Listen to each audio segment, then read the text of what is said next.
name is Harry Mole, and today I'm going to show you how to make a traditional Moka Pot. So let's quickly show you what you'll need. This is our 4-cup Moka Pot. You'll see it says rainbow on it just because it comes in a fancy color, but you will know that it normally comes slightly shorter in a 2-cup that we've known traditionally in a plain silver color. So let's quickly take it apart.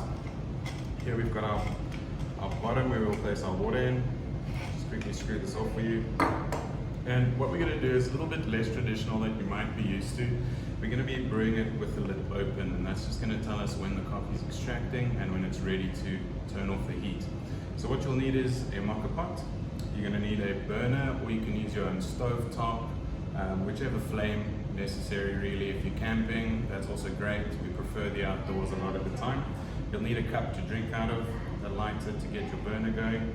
And then we've got our Commandante hand grinder so that we can grind to a nice medium to fine texture.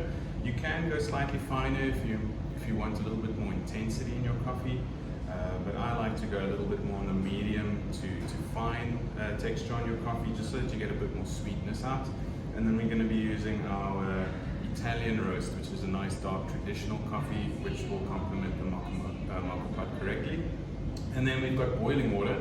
A lot of people will start with cold water, and it just really wastes time as you're standing around in the kitchen looking for something to do. So we're going to speed that up by using a bit of hot water. And then we've also got a wet and damp cloth, which we'll get to a bit later, but it's just to cool down the extraction if you're a little bit impatient in knowing.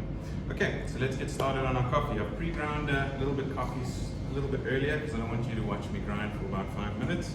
So what we're going to try and do is fill up our stevia to the top. So it's usually easier if you just do it with still in the bottom here. So we're just going to transfer our coffee. Just give it a slight knock on the counter if you need to, just to put as much coffee as possible. This will be roughly about 37 grams if you are busy using a scale. But you'll see it will make a little mounded heap here. So as we just knock it down and we can flatten it, we're going to fill it right to the top over there. Cool. So we're just going to quickly take this out. We can take a little bit of a knock. So we're just trying to be a bit delicate. Alright, so we'll just top that straight up in the beginning. And now we're going to get started with our hot water.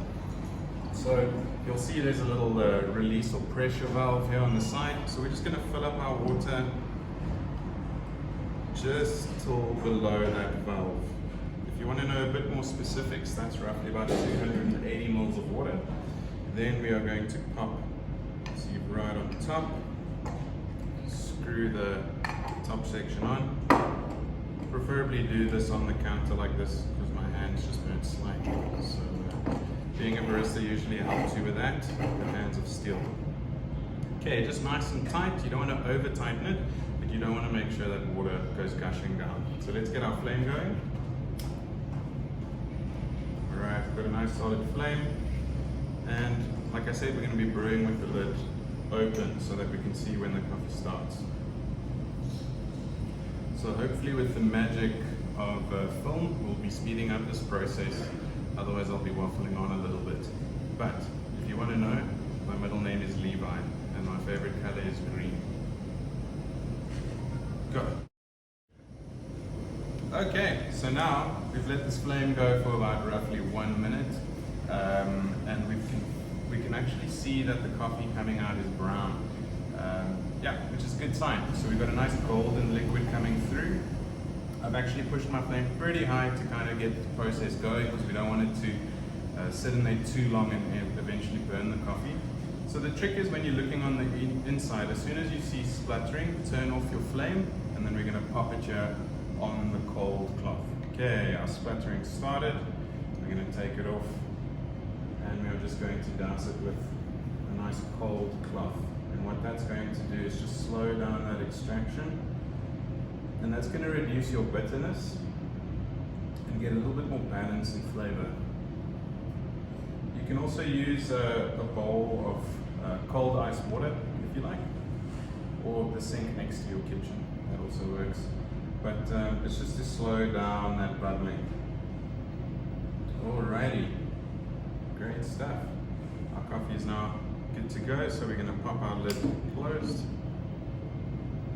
And then let's serve our coffee.